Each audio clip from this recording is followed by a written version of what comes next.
Hello students, हम लोग 8 number का लेक्चर में देखे जो दंडकारण्य का पठार लास्ट में देखे थे। अब उसके आगे देख रहे हैं उत्तरी पूर्वी पठार, जिसमें मेघालय का पठार है। 9th वीडियो में हम लोग देख रहे हैं स्टूडेंट्स, उत्पत्ति एवं संरचना की दृष्टि से मेघालय का पठार प्रायद्वीपीय पठार छोटा नागपुर का पठार का पूर्वी विस्तार है, जो राजमहल, गारो गैप तथा माल्टा गैप के द्वारा अलग हुआ है। इस पठार पश्चिम से पूर्व की ओर पश्चिम गारो, खासी, जयंतिया तथा मिकिर तथा आदि पहाड़ियां अवस्थित है, जो प्राचीन चट्टानों से बनी है। गारो, खासी, जयंतिया इस पठार में निवास करने वाली प्रमुख जनजातियां हैं और खासी पर्वतीय क्षेत्र की कीप रूपी स्वरूप में स्थित होने के कारण यह औसत रूप से अधिक वर्षा होती है। यही कारण है कि खासी पहाड़ी के दक्षिण में स्थित मौसिनराम एवं केरापुंजी विश्व की सर्वाधिक वर्षा के क्षेत्र में जानी जाती है। यहाँ धारवाड़ संरचना से निर्मित शिलांग रेंज सबसे ऊंचा पर्वतीय क्षेत्र है, इसलिए इसे शिलांग पठार के नाम से जाना जाता है। इस क्षेत्र की सबसे ऊंची चोटी नोकरेक मेघालय में स्थित है। औसत से अधिक वर्षा होने के कारण लेटेराइट मिट्टी सदाबहार वनों का विकास हुआ है। माल्टा गैप या राजमहल गैप, इसकी उत्पत्ति प्रायद्वीपीय संचलन के दौरान धंसाव की प्रक्रिया के कारण है। इसके द्वारा छोटा नागपुर का राजमहल पर्वत मेघालय गारो पर्वत से अलग होता है, इसलिए इसे राजमहल गारो गैप कहते हैं। यहाँ पे देखिए माल्टा गैप या राजमहल जो पूर्वी और छोटा नागपुर को अलग करती है, वो कौन सा है? ये है मालदा गैप, राजमहल गारो गैप। गंगा और ब्रह्मपुत्र नदियों के द्वारा लाए गए अवसादों से मालदा राजमहल गैप के निक्षेपण से डेल्टाई मैदान का निर्माण हुआ। इस डेल्टाई मैदान में पीट मृदा की उपलब्धता के कारण ही मैंग्रोव वनस्पति का विकास हुआ है, जो डेल्टाई भागों में मैंग्रोव वनस्पति पाया जाता है। इस क्षेत्र में पाए जाने वाला सुंदरबन भारत का सर्वाधिक जैव विविधता वाले क्षेत्रों में से एक है। नेक्स्ट हम लोग स्टूडेंट देखेंगे डेक्कन प्लेटो। डेक्कन प्लेटो में देखिए हम लोग का डेक्कन का प्लेटो में डेक्कन का ट्रैप, कर्नाटक पठार और आंध्र का पठार पढ़ना है। अब डेक्कन ट्रैप जो स्टूडेंट्स हम लोग देख रहे हैं, ये क्या है? ये जो है महाराष्ट्र के विशाल चट्टान से निर्मित संरचना से होने के कारण यहाँ काली मिट्टी का विकास हुआ है, इसलिए ये कपास के उत्पादन की दृष्टि से बहुत ही महत्वपूर्ण है। इसका विस्तार 16 डिग्री उत्तरी अक्षांश से लेकर पूरब में नागपुर तक क्या है? नागपुर तक है।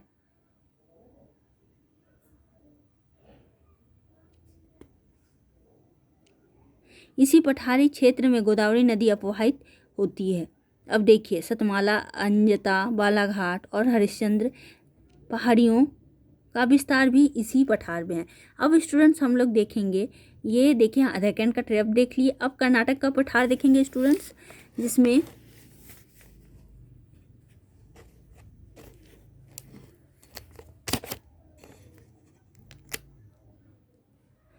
कर्नाटक की पठारों के पश्चिमी घाट में पर्वतीय एवं पठारी क्षेत्र मलनाड कहते हैं। बाबा बुधन यहाँ सबसे ऊंचा पर्वतीय क्षेत्र है। मुल्लनगिरी इसमें सबसे ऊंची चोटी है। ऑक्सफोर्ड, एटलस, कुद्रेमुख, बाबा बुधन की पहाड़ी ऊंची दर्शाया गया है। मलनाड से संलग्न पूर्व में अपेक्षाकृत कम ऊंचे पठारी क्षेत्र को मैदान कहते हैं, जिसमें औसत से अधिक ऊंचे मैदानी क्षेत्र को बंगलुरु का पठार एवं मैसूर का पठार के नाम से जाना जाता है। कर्नाटक में धारवाड़ संरचना का विकास होने के कारण पठारी क्षेत्र में धात्विक खनिज संसाधनों का भंडार की दृष्टि से महत्वपूर्ण है। यहाँ लो वयस्क का सर्वाधिक भंडार है, जिसके लिए बाबा बुधन की पर्वतीय क्षेत्र अधिक महत्वपूर्ण है। मैसूर के पठार में कावेरी नदी अपवाह क्षेत्र है। कृष्णा, कावेरी, तुंगभद्रा, शरावती, भीमा यहाँ की प्रमुख नदियाँ। शरावती नदी भारत की प्रमुख महत्वपूर्ण जलप्रपात जोग या गरसोप्पा जलप्रपात, इसे महात्मा गांधी जलप्रपात भी कहते हैं। जो देखिए इसकी ऊंचाई कितनी है, यहाँ पे कुंचिकल जलप्रपात का 455 मीटर है। अब देखिए स्टूडेंट्स हम लोग का लास्ट जो बचा था वो है आंध्र का पठार, जो रायलसीमा के अंतर्गत आता है। तेलंगाना पठार को शामिल किया जाता है। रायलसीमा का पठार और तेलंगाना के पठार को शामिल किया जाता है। कृष्ण नदी बेसिन के दक्षिणी के पठारी क्षेत्र को रायलसीमा पठार कहते हैं, जहां वेलिकोंडा, पालकोंडा, नलाईमला पर्वतीय का विस्तार है, जबकि कृष्ण नदी बेसिन के उत्तर में स्थित पठारी क्षेत्र को तेलंगाना पठार कहते हैं। देखिए कृष्ण नदी बेसिन को रायलसीमा पठार कहते हैं। वेलिकोंडा, पालकोंडा, नालामलाई इसको क्या कहते हैं? तेलंगाना का पठार कहते हैं। तेलंगाना के पठार ऊपरी हिस्से पठारी तथा दक्षिणी हिस्से में उपजाऊ मैदान है। कृष्णा नदी बेसिन के मध्य में कलेरू झील, जो बहुत ही इम्पॉर्टेंट है, कृष्णा और गोदावरी नदी के मध्य में कौन सी है? कलेरू झील अवस्थित है, जो एशिया की सबसे बड़ी दलदल भूमि है। नेक्स्ट हम लोग देखेंगे दक्षिण पर्वतीय क्षेत्र। स्टूडेंट्स, दक्षिण पर्वतीय क्षेत्र जो है वो दक्षिण पर्वतीय के केरल और तमिलनाडु की सीमा पर स्थित नीलगिरी, अन्नामलाई, कडामम, तमिलनाडु में स्थित पालनी पहाड़ियाँ आदि आते हैं। दोदा बेटा नीलगिरी पर्वत की सबसे ऊंची चोटी, दोदा बेटा नीलगिरी की सबसे ऊंची चोटी है, जो माकुर्ती इसकी दूसरी सबसे ऊंची चोटी है। नीलगिरी की सबसे ऊंची चोटी दोदा बेटा। यह प्रसिद्ध पर्यटन स्थल जो आप लोग ऊटी या नीलगिरी में ही अवस्थित है।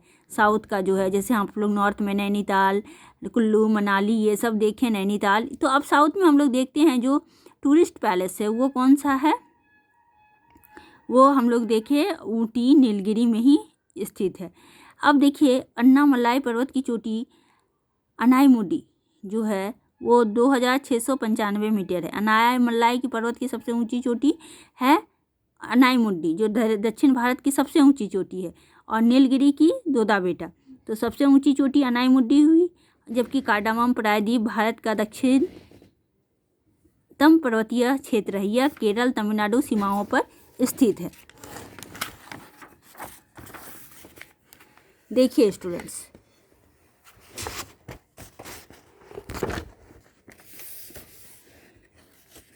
इसको देखिए, ये बहुत ही इम्पॉर्टेंट है, जो आप लोग को सब चीज़ बहुत अच्छे से दिखाई दे रहा है, नीट एंड क्लीन। इसी को आप लोग फिगर बनाइए।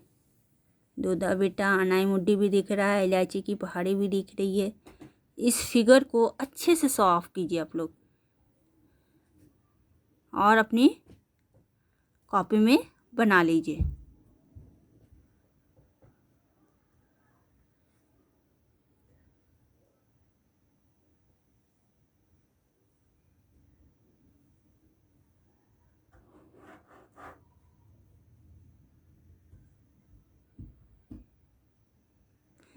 यहाँ पे देखिए नीलगिरी अन्नामलाई के बीच को नीलगिरी और पालघाट दर्रा कहते हैं। पलक्कड़ और कोयम्बटूर में जोड़ता है, जबकि अन्नामलाई और काडारम के बीच में सेनकोट्टा दर्रा है, और तिरुवनंतपुरम को मदुरई से जोड़ता है। प्रसिद्ध पर्यटन स्थल कोडाईकनाल है।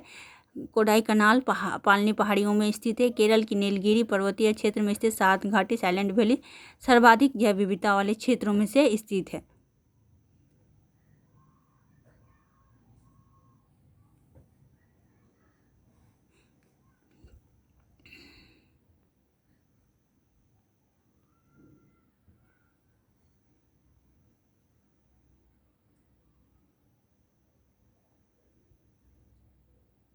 पश्चिम घाट को सह्याद्री कहते हैं स्टूडेंट, जिसमें महाबलेश्वर, कालसुबाई, हरिश्चंद्र आदि है चोटियाँ हैं। ये जिसमें कौन सा? गुजरात, महाराष्ट्र, गोवा, कर्नाटक, केरल, तमिलनाडु के कन्याकुमारी अंतरिक्ष तक फैला हुआ है। महाबलेश्वर के पास गोदावरी, कृष्णा, भीमा नदियों के उद्गम स्थान यहाँ नदियों के मुहाने पर ज्वार नदमुख एस्चुरी का निर्माण होता है। अब पश्चिम घाट पर्वतीय सर्वाधिक संपन्न है, विविधता वाली श्रेणियों में रखा जाता है। यूनेस्को में 212 में इस क्षेत्र विश्व धरोहर घोषित किया गया है। देखिए नीलगिरी पहाड़ी, अन्नामलाई पहाड़ी, इलायची पहाड़ी, कार्डमम, और देखिए पूर्वी घाट जो है उड़ीसा, उसको पश्चिम को सह्याद्री। यहाँ पर गोदावरी, कृष्णा, महानदी, पल्लार सबसे है। यहाँ पे देख सकते हैं इतना है, जिसकी ऊंचाई 1100 किलोमीटर है। उसका 1600 किलोमीटर था। पूर्वी घाट की दो समानांतर पहाड़ियाँ पाई जाती है। पूर्वी पहाड़ियों को वेलिकोंडा श्रेणी, पश्चिम में पालकोंडा श्रेणी। अब जो है पूर्वी घाट में जो है कटीले शिखर, तीव्र ढाल, अत्यधिक विषम उबड़ खाबड़, शिवराय आदि पहाड़ियों को देखा जाता है, जो अंत में नीलगिरी से मिल जाती है। तो स्टूडेंट्स नेक्स्ट क्लास में कोस्टल प्लेन करेंगे, तटीय मैदान। आज जो हम लोग लास्ट में ये फिगर को बहुत ही अच्छे से बनाइए, पर्वत और पर्वत श्रेणियाँ।